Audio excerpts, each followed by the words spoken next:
সত্যি সত্যি পাগল হয়ে যাবে।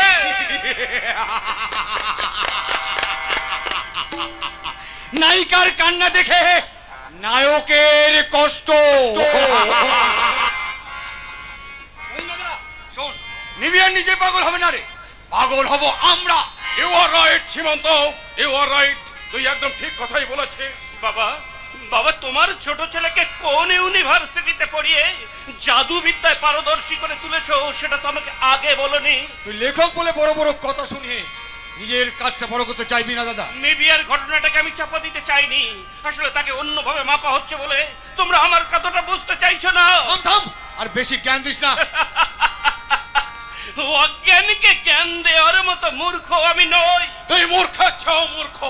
তোর মধ্যে যদি ন্যূনতম কাণ্ড জ্ঞান থাকতো তাহলে অ্যাবনর্মাল ক্যারেক্টারের মেয়েটাকে তোর লাইফ থেকে অনেক আগেই আউট করে দিস। আউট। বাবা, বাবা দাদুর কুড়িয়ে পাওয়া এক বিন্দু স্নেহ মায়া মমতার মতো নিবিয়াকে আমি হারিয়ে ফেলতে পারছি না।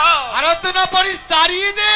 মায়ের আশীর্বাদকে তুই অভিশাপে রূপান্তরিত করতে চাস? ওসব আশীর্বাদ ফাশীর্বাদ আমি মানি না, এই সোজা তো কথাটা তোকে সব জানিয়ে দিলাম, ব্যাস। বাবা, তোমার দুটো পায়ের ধুলো দু হাতে তুলে নিয়ে আমি চিৎকার করে বলছি, সাবাস সাবাস বাবা, সাবাস। আমার দাদু আর মা তোর জীবনে নিভিয়াকে বানিয়ে দিয়েছে তুরুপের তাপ।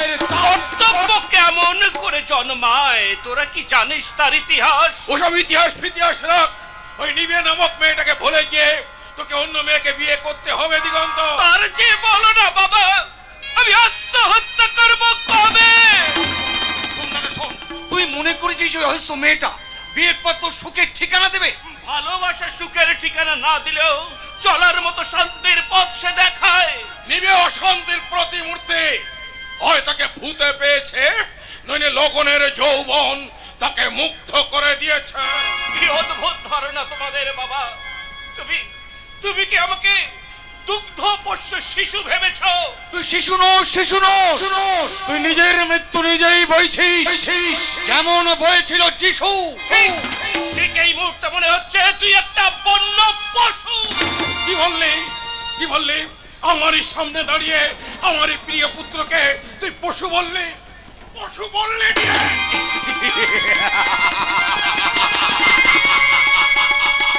নিবিয়ার ভালোবাসার রেডিমেড প্রেমী। শোন দাদা, তুই আমাকে সেদিন যে চটটা মেরেছিলি আর সেই চটটা বাবা তোকে ফিরিয়ে দিয়ে বুঝিয়ে দিল, সেই ভূতে পাওয়া কিংবা পূর্ব জন্মের কথা মনে পড়া শয়তানের নিভিয়ার সঙ্গে তোর বিয়েটা হবে না। কিছুতেই না।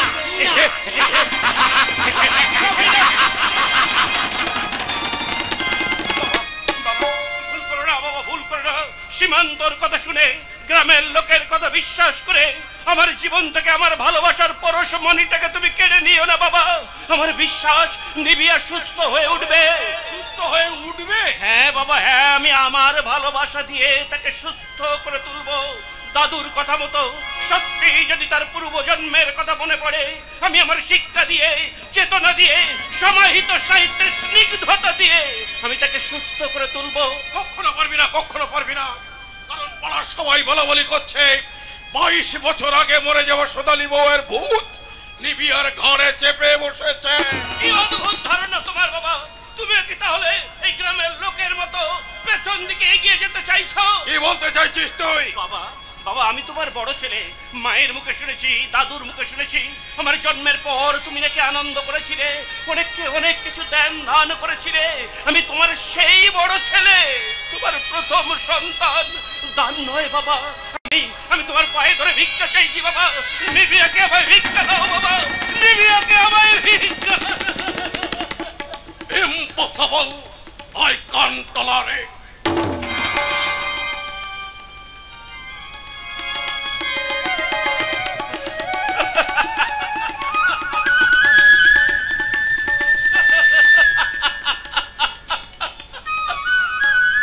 ভালোবাসা এমনি করে যুগে যুগে ভালোবাসাহীন মানুষের পায়ে মাথা কুটে কাঁদে, তবু তবুও সেই ভালোবাসা আজও বাসা খুঁজে পেল না স্বার্থপর সংসারের শাখা প্রশাখায়।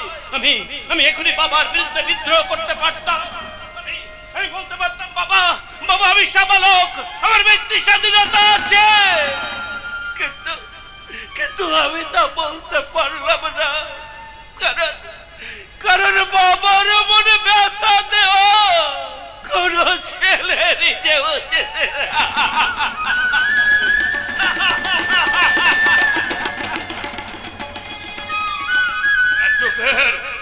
আরে ও হতভাগা নাট্যকার, সবই যখন জানিস, সংসারের হিসাবটা যখন এমনি করে বুঝিস, তাহলে বসে বসে কাঁদছিস কেন? আরে ওঠ ওঠ দাদু ভাই, যখন এসেছিস তখন দিয়েই যা, বাবার কথা ভাবিস না দাদু ভাই। আমি তো বাবার কাছে ধন দৌলত কিছুই চাইনি দাদু, আমি শুধু চেয়েছিলাম তোমার স্নেহ সিক্ত নিবিয়ারের রঙিন তোর বাসাটা ভালো করে বেঁধে রাখ, তোর ভালোবাসা ঠিক পেয়ে যাবে। কি করে পাবো দাদু? বাবার মুখে শুনলাম গ্রামের সবাই নাকি বলা বলি করছে নিবিয়াকে সুদালির ভূতে পেয়েছে। আমি আবার তোকে বলছি দিগন্ত, নিবিয়াকে সোদালির ভূতে পাইনি। আমি এই পলাশডাঙ্গায় এসে অনেকের মুখে অনেক কথা শুনে নিশ্চিত হয়ে তোকে বলছি, দাদু, লগন বাউরির স্ত্রী সোদালি মরে গিয়ে নিবিয়া হয়ে জন্মেছে রে। দাদু, yes yes my boy, I am correct. তবে তাতে তোর দুশ্চিন্তার কোনো কারণ নেই, আমি আমার দর্শন তত্ত্বের সাহায্যে খুব তাড়াতাড়ি ওকে সুস্থ করে তুলবই। কিন্তু দাদু, শয়তান হরেন সামন্ত যে ভূতে বাবা কথাটা প্রচার করছে, এর জন্য তুমি তার বিরুদ্ধে কি প্রতিকার করবে? হরেন সামন্ত, হরেন সামন্ত, দাদু, হরেন সামন্ত, তাকে আমি সহজে ছেড়ে দেবো না। দীর্ঘ 22 বছর পর গায়ে ফিরেছি বলে তার অনেক কাজ করতে অসুবিধা হচ্ছে, তাই নিবিয়াকে সোদালির ভূতে পেয়েছে এই অপপ্রচার করে আমাদেরকে গ্রাম থেকে তাড়াতে চাইছে। আমি খুব তাড়াতাড়ি তার বাড়িতে যাব আর তাকে গিয়ে বলবো, হরেন সামন্ত তোর শয়তানির ভূত ছাড়িয়ে দেবে এই দার্শনিক জগদীশ ভট্টাচার্য। দাদু, এই দার্শনিক জগদীশ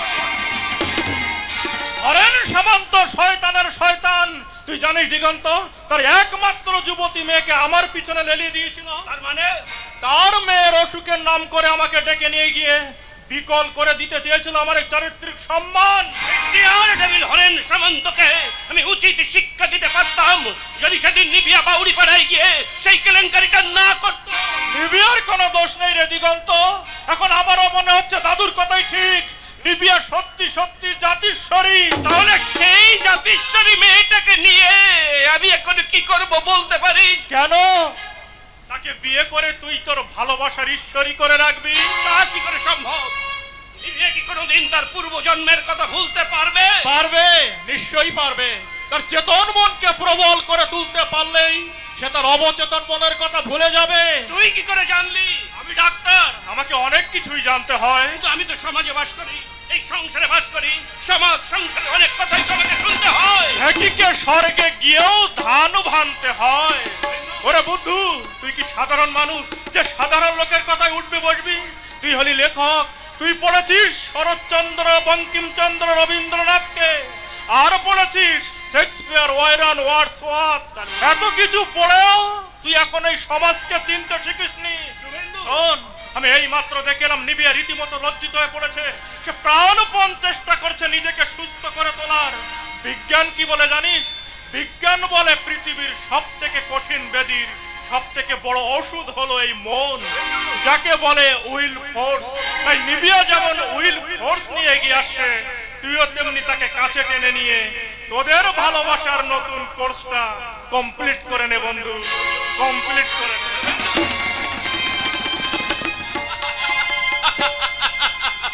আসুক আসুক নিবিয়া, আমি তাকে ভালোবাসার কোর্স বাই কোর্স শিখিয়ে দেবো। হ্যালো মাই সুইট ডার্লিং, চলো তুমি আমি একসঙ্গে দার্জিলিং ঘুরে আসি। আরে বাবা, ভালো করে চেয়ে দেখো তোমার নিবিয়া রীতিমতো ফিট। ও বুঝতে পেরেছি। তোমার সঙ্গে দুদিন কথা বলিনি বলে তুমি আপসেট হয়ে গেছো।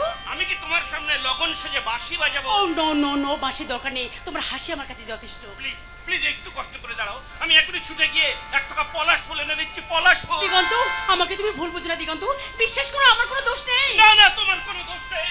সব দোষ আমার। আমি তুমি কি বলতে পারো তোমাকে ভালোবেসে আমি কি অপরাধ করে ফেলেছি? এই তোমার এত রাগ? অনুরাগ আশা করো কি করে? আমার ভালোবাসার বাসাটাকে তুমি বারবার ভেঙে চুরমার করে দিচ্ছ, কিন্তু কেন কেন কেন? বিশ্বাস করো, কেন যে এরকম হয় আমি তা বুঝতে পারি না। কিন্তু আমি জানি। কি জানো? আসলে আমার চেয়ে লগনকে তুমি বেশি ভালোবাসো। না, তুমি এ কথা বলো না, তুমি অন্য কথা বলো, অন্য কথা বলো। এই নাও ডায়েরি নাও, তুমি ডায়েরি নিয়ে লিখতে বসো, আমি তোমার পাশে থাকবো, তুমি ঠিক লিখতে পারবে। দিগন্ত, এই দিগন্ত, আর যাই করো আমার ভালোবাসাকে অসম্মান করো না। আমি খুব খুব ভালোবাসি তোমায়, তুমি আমার heart. I love you Diganta, I love you. না, আজ থেকে তুমি আমাকে আর ভালোবাসবে না। মোহনা এসে নদী যদি চাই ফিরে যেতে, সাগর পারে কি বিরহ মেনে নিতে।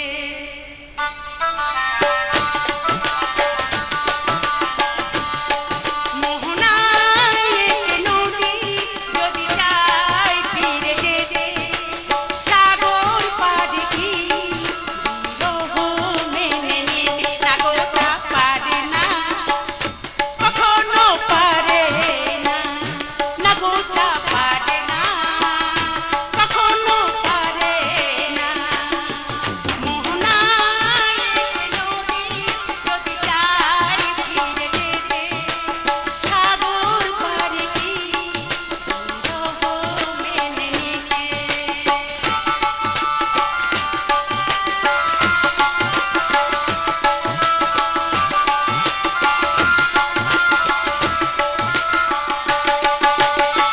যোজনা তাদের বুকে ঘিরে কি যেতে পারে, আকাশ তারা সরে কি যেতে পারে। যোজনা তাদের বুকে ঘিরে কি যেতে পারে, আকাশ তারা সরে কি যেতে পারে।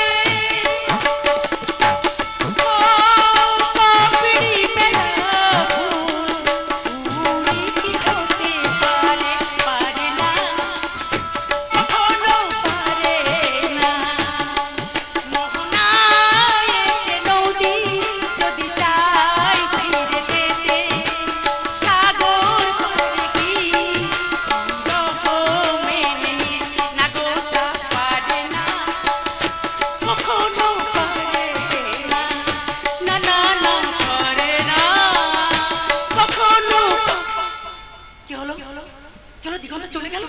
তাহলে তাহলে গ্রামের লোকের মতো ও কি ভাবছে আমাকে সোনালি ভূতে পেয়েছে? সরো দিগন্ত, আমি নিভিয়া কারো প্রেত আমার উপর ভর করিনি। যে জানোয়ার আমার বিরুদ্ধে উল্টো পাল্টা কথা বলে বেড়াচ্ছে, আমি একবার তাকে দেখতে চাই, আমি জানতে চাই কে সেই জানোয়ার, কি নাম তার?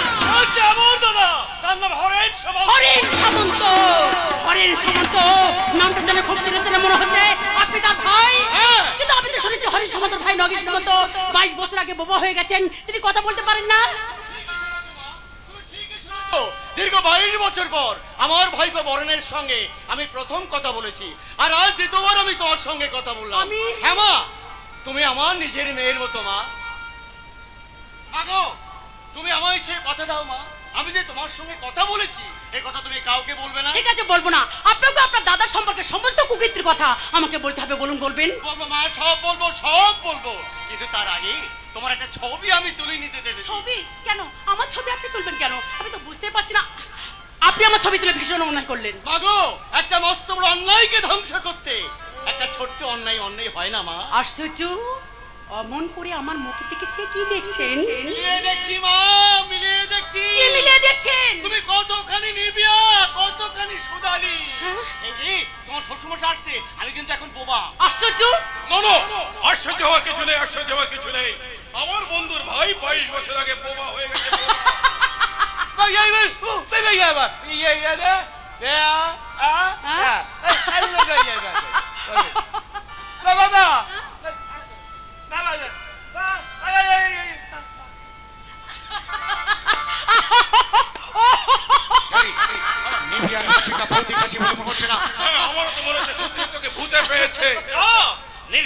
ভয় পাইনি, এই গায়ের সবচেয়ে বড় শয়তান ভূতটাকে নিভিয়ে পেয়েছে। তুমি জানো সে জানোয়ারটা কোন কোথায় আছে, কি করছে?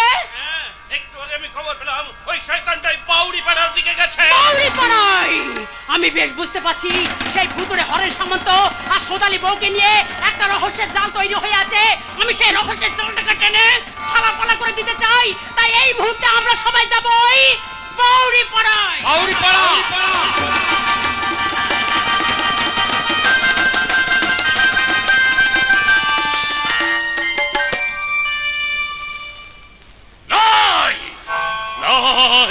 সেই শয়তান এই বাউরি পাড়ায় পা বাড়াবে তো তার পাঠ আমরা ভেঙে গড়িয়ে দেব। না, তাকে এই বাউড়ি পাড়া আসতে দেবো না। সেই শয়তান হরেন সামন্ত সুদালিকে খুন করে ব্যাপারটা চাপা দেওয়ার জন্য সে আমাদের গায়ের সাথে সুদালির ভূত ওই লিবিয়াকে পেয়েছে এই কথাটা প্রচার করার জন্য আমাদের গায়ে আসছে। গায়ে সে শালাকে এই বাউড়ি পাড়া আসতে দেবো না। ঠিক কথা বলিস। হ্যাঁ, ঠিক কথা বলছে। ওই সাহেবকে ভূতে ধরেছে, এই কথা সত্যি। ও বেরে হারামজাদি, তোকে মেরে তুমি আমাকে যত খুশি করো, তবুও বলবো মহাজন এ পাড়ায় আসবে, ওই সাহেব এ পাড়ায় আসবে না। এই হারামি, তাহলে কান খুলে একটা কথা শুনে রাখ। সেই শয়তান হরেন সামন্ত আমাদের গায়ে পা দেবে তো আমরা খেপা বাঁকের মতো তার বুকে ঝাঁপিয়ে পড়বো। এই বিশপ, চল রেখে ওদের যাবার ঘুরে আসি। চল। তুমি আমায় কিনতে পেলো, তবুও বলবো ওই শয়তানি লিবিয়া বেম সাহেবকে আমার সতীর সুদালির ভূতে ধরেছে। আরে তুই ঠিক বলেছিস বাতাসি, তুই ঠিক কথাই বলেছিস। তার প্রমাণ এই কুবের ওজা নিজের চোখে দেখেছে। কি দেখেছে? এক নিজুম রাতের আধারে একটা কালো বিড়াল তোদের ঘরের পাতারে বসে মিউ মিউ করে ডাকে। ও বিড়ালটা আর কেউ নয়, সুদালি বউ। ওর ভয় করছে। তাহলে আর একটা কথা বলি সন্দেশালী, সে কালো বিড়ালটা হয়ে ও সুদালি বউ রাতের বেলাতে আসে, কিন্তু দিনের বেলায় সে লগনকে দেখতে আসে বাউরি বাতাস হয়ে। আরে হা বাতাসি বাউরি বাতাস। ও বাউরি বাতাসটা ওঠে ও সুদালি খুনের জমিন থেকে, ওখান থেকে বাতাসটা পাক খেতে খেতে তোদের ঘরের সামনে যে বেলগাছটা আছে সে বেলগাছটার কাছে এসে বাতাসটা মিলিয়ে যায়।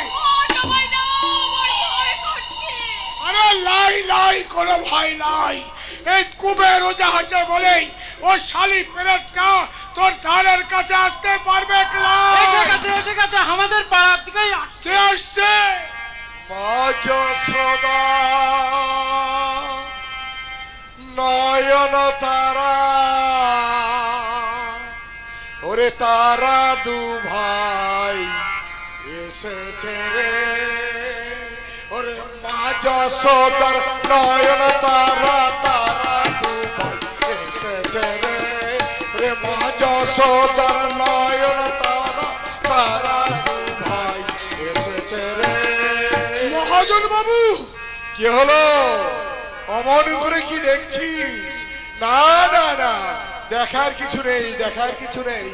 আমি হরিনামে সংকীর্তন করতে করতে তোদের পাড়াতেই চলে এলাম। শুনলাম তোদের পাড়াতে নাকি সোদালি বইয়ের ভূত আসা যাওয়া করছে। আহারে, তাই তো বাবু ভাবলেন গরিব মানুষগুলো ভূতের ভয়ে আড়ষ্ট হয়ে আছে। তাই ভাবলাম যাই হরিনাম সংকীর্তন করতে করতে ওদের পাড়া থেকে ওই সোদালি বইয়ের ভূতটাকে আমি তাড়িয়ে দেওয়ার ব্যবস্থা করে আসি। জয় রাধে।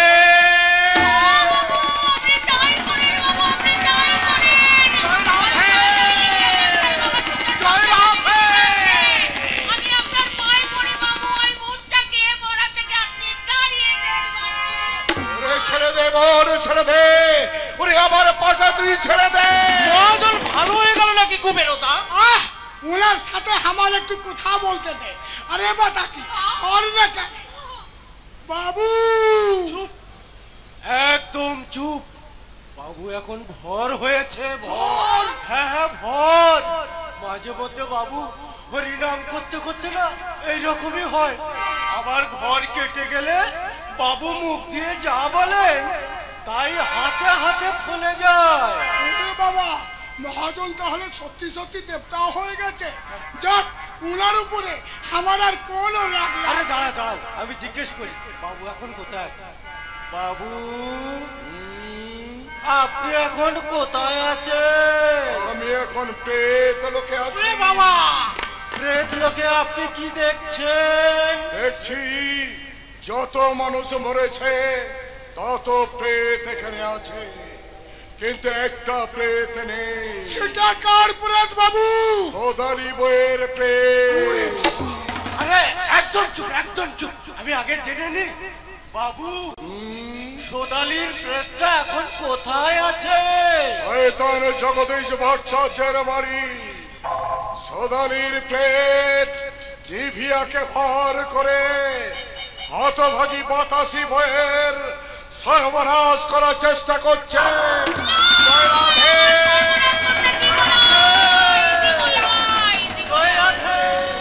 আস্তে দিসটা বোন, আস্তে দিসটা। সে হারানো যদি নিভিয়াকে তোদের এই পাড়াতে ঢুকতে দিস না। যদি আসে তো আমরা কি করবে বাবু? যদি আসে সেই হারামা যদি নিভিয়ার চুনিনি মুঠি ধরে মাটিতে ফেলে লাথি মারতে মারতে তোরা সবাই হরিনাম সংকীর্তন কর। হরে কৃষ্ণ হরে কৃষ্ণ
চলে যাব, কাউকে কিছু না জানিয়ে আমি চুপি চুপি চলে যাব।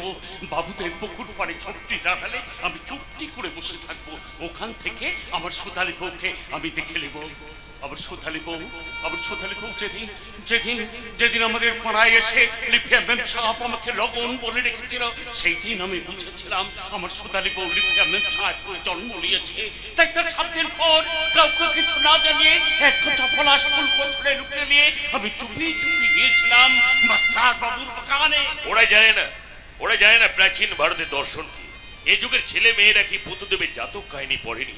তারও আগে পুরাণে উল্লেখ আছে ব্রহ্মপুত্র দেবর্ষি নারদের 49 বার জন্ম নেওয়ার কাহিনী। বাবা মাস্টার বাবু কি কথা বলছে? শুধু আমি বলছি না, সবাই বলছে। তারা নাকি বিভিন্ন পত্র পত্রিকায় পড়েছে। 10 বছরের মেয়ে অগ্নিশিখা নাকি বলেছে গত জন্মে সে ছিল দেবযানী বনি। এরকম অনেক কাহিনী আছে, আমার ঠিক মনে পড়ছে না। কিন্তু আমার সব কথা মনে পড়ে যাচ্ছে মাস্টার বাবু। কি লগন, তুই এখানে কি করছিস? আগে আমি ওই লিফিয়া মেম সাহেবের সঙ্গে টুকুসখানি দেখা করতেই। না, এভাবে তুই আর নিবিয়ার সঙ্গে দেখা করতে আসবি না। ওরে লগন, তোর সোদালি বউ নিবিয়া হয়ে জন্মগ্রহণ করলেও আজ আর তার উপর তোর কোনো অধিকার নেই। তাই আমি তোকে বলছি তুই এখান থেকে চলে যা লগন। ঠিক আছে বাবু, ঠিক আছে, আমি এখান থেকে চলে যাচ্ছি বাবু, আমি এখান থেকে চলে যাচ্ছি।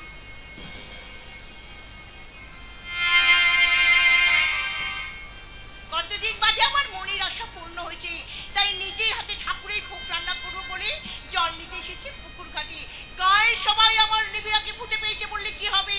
আমার দেবতার মতো শ্বশুর বলেছেন তুমি রাম সীতার ভোগের ব্যবস্থা করো বৌমা, দেখবে নিবিয়ার আর পূর্ব জন্মের কথা মনে পড়বে না। ওরে বাবা, বামুন মাইছে গেছে। কে? আগে আমি লগন। লগন? আরে লগন তুই এখানে কি করছিস? আর কে? বাবার মুখে শুনলাম দুদিন আগে নাকি আমাদের বাগানে লুকিয়ে বসেছিলি। কেন রে লগন এসেছিলি কেন? বল বল বল। আমি? হ্যাঁ বল না, কোনো ভয় নেই, নিঃসংকোচে বল কেন এসেছিলি? আমি লিফিয়া মেম সাহেবের সঙ্গে টুকুসখানি দেখা করতে এসেছিলাম। কি বললি? নিবিয়ার সঙ্গে দেখা করতে এসেছিলি? তাহলে তুই কি গ্রামের লোকের মতো ভেবেছিস যে আমার নিবিয়াকে তোর বউ সোদালির ভূতে পেয়েছে? নাই, ও কথাটা হবে মানছে নাই বটে। তাহলে কি কথা মানছি? আমি এক কথা মানছে যে আমার সোদালি বউ লিফিয়া মেম সাহেবকে জন্ম নিয়েছে। তাই তো আবার সে লিফিয়া মেম সাহেবকে সোদালি মনে করে আমি দেখতে এসেছিলাম। লগন কি খুব অন্যায় কাজ করেছে বাবুল মা? নেই কি অন্যায় ঈশ্বর জানে লগন, আমি জানি না। আমি শুধু তোকে বলছি তুই এইভাবে লুকিয়ে আর সোদালিকে দেখতে আসিস না। তাহলে গত জন্মে সোদালির সঙ্গে এই জন্মের নিবিয়ার কোনো সম্পর্ক নেই। তাহলে কি লিফিয়ার সঙ্গে আমার একটুখানি দেখা হবে না? আমি যে এখানে এলাম এই কথাটা ওকে বলবেন না। আমি দূর থেকে ওকে দেখে আমি এখান থেকে চলে যাবো। ওরে লগন, নিবিয়া যদি জাতিশ্বরীয় হয় তাহলে সে এখন বড় ঘরের মেয়ে হয়ে জন্মেছে, দুদিন বাদে আমার ছেলের বউ হবে। তাই তোকে বলছি বাবা, তুই এইভাবে আর আসিস না। তুই আমায় কথা দে লগন, তুই আমায় কথা দে, আর তুই আসবি না, কথা দে লগন। আমি কথা দিলাম বাবুল মা, আমি কথা দিলাম বাবুল মা, কথা দিলাম।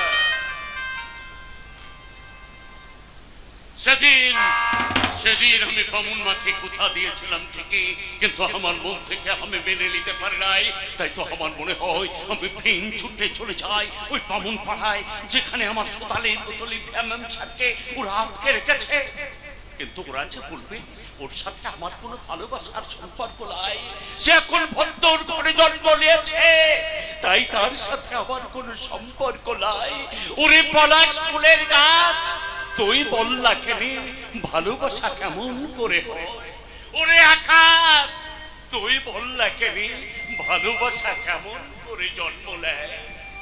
ওরে বাতাস, আবার এই লগনের বাঁশির সুরটা বয়ে বয়ে তুই লিফিয়া মেম সাহেবের কান অব্দি নিয়ে জানা কেন? এই আমি